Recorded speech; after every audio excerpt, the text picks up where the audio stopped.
Hello students, I am Nisha Sindhi and I am taking 5th standard Hindi subject. आज का topic है गीदड़ और ढोल। पार्ट 11 गीदड़ और ढोल, the jackal and the drum. किसी जंगल में एक गीदड़ रहता था। किसी जंगल मतलब फॉरेस्ट। किसी एक जंगल में एक गीदड़ मतलब जैकल, सियार, गीदड़ रहता था। उसका नाम था गप्पू। उस जैकल का नाम था गप्पू।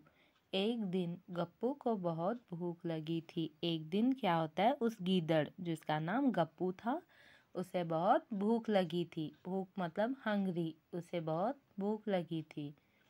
वह भूख से बेहाल होकर जंगल में इधर उधर भटक रहा था। वह भूख से परेशान होकर बेहाल होकर जंगल में इधर उधर भटक रहा था। घूमते घूमते गीदड़ एक युद्ध भूमि में जा पहुंचा। तो उसे बहुत भूख लगी थी, इसलिए वह इधर उधर भटक रहा था। घूमते घूमते गीदड़ एक युद्ध भूमि में जा पहुंचा। युद्ध भूमि मतलब जहाँ पे युद्ध होते, युद्ध मतलब वार। युद्ध भूमि जा पहुंचा। वहाँ उसने देखा कि एक बड़ा सा ढोल पेड़ के नीचे पड़ा है। वहाँ पे उस युद्ध भूमि में उस गीदड़ ने क्या देखा, एक बड़ा सा ढोल मतलब ड्रम एक पेड़ के नीचे पड़ा है। वह ढोल एक पेड़ के नीचे पड़ा है। तभी जोर की हवा चली तो पेड़ की एक झुकी हुई टहनी ढोल से आ टकराई और डम की आवाज़ उत्पन्न हुई।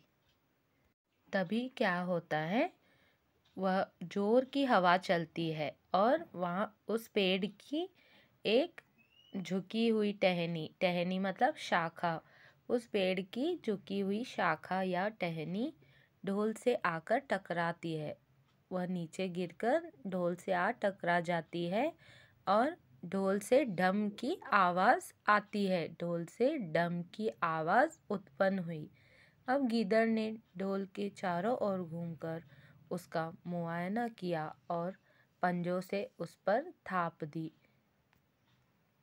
तो अब गीदड़ क्या करता है, ढोल के जैसे ही डम की आवाज़ उत्पन्न होती है वह ढोल के चारों ओर घूमकर उसका मुआयना करता है और वह क्या करता है, पंजों से उस पर थाप दी। पंजा मतलब पैर का अगला भाग। पंजों से उस पर थाप दी। फिर से डम की आवाज़ आई। जैसे ही गीदड़ ने उस पे पंजों से थाप दी, फिर से उस ढोल से डम की आवाज़ आई। गीदड़ ने सोचा कि शायद ढोल के अंदर कोई छोटा जानवर छिपा बैठा है।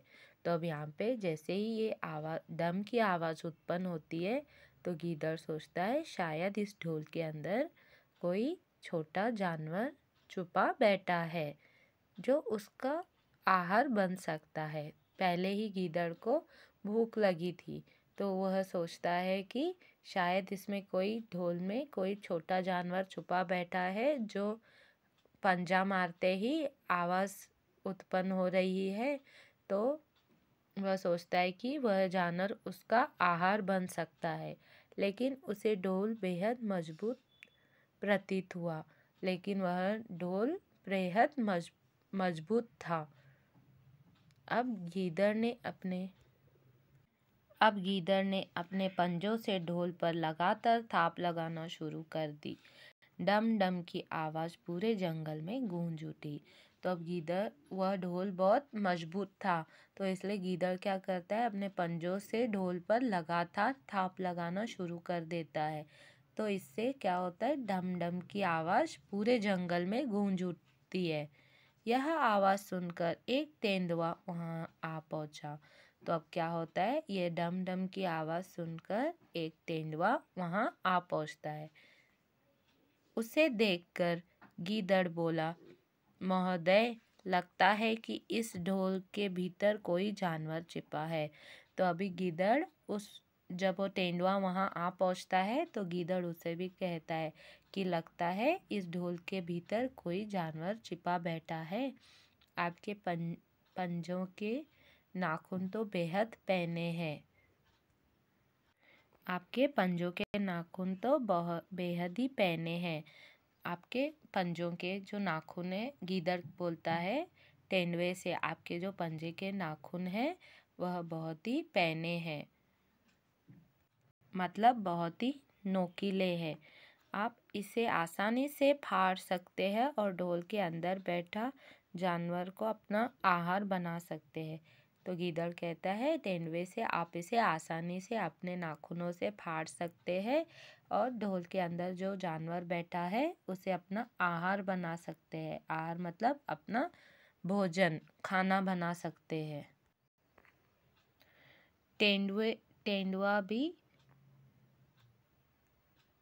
तेंदुआ भी संयोगवश भूख से व्याकुल था।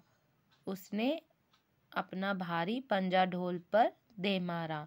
तो जैसे ही गीदड़ की बात सुनता है तेंदुआ भी संयोगवश भूख से व्याकुल था, मतलब तेंदुए को भी बहुत भूख लगी थी। व्याकुल था मतलब परेशान था। तो इसलिए तेंदुआ भी अपना पंजा ढोल पर मार देता है। जोर की आवाज़ करता ढोल फट गया। अब जैसे ही तेंदुआ अपना पंजा ढोल पर मारता है, जोर की आवाज़ उत्पन्न होती है और ढोल फट जाता है। लेकिन उसके भीतर कोई जानवर न था।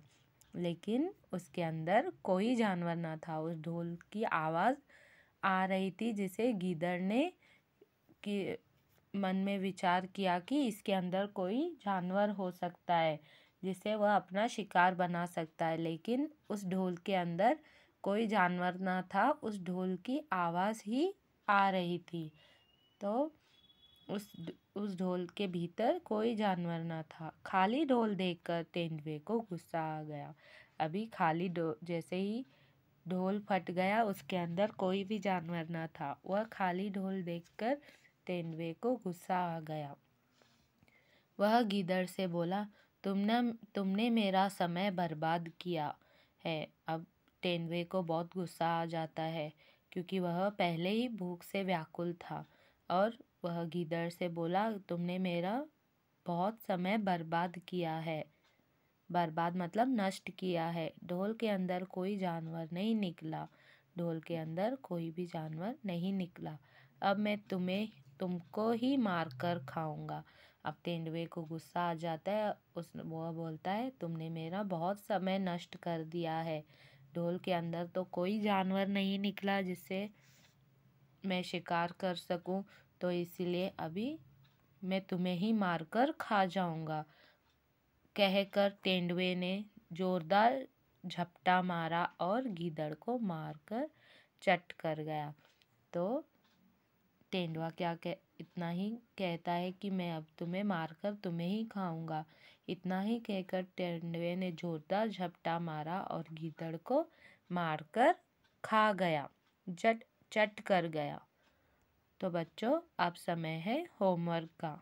यहाँ पे कुछ शब्दार्थ दिए गए हैं, जैसे गीदड़, सियार, टहनी, शाखा, व्याकुल, परेशान, बर्बाद, नष्ट, युद्ध, लड़ाई, आहार, भोजन, पंजा, पैर का अगला भाग, चट करना, खा जाना, भूमि, जमीन, ढोल, ढोलक, गुस्सा, क्रोध।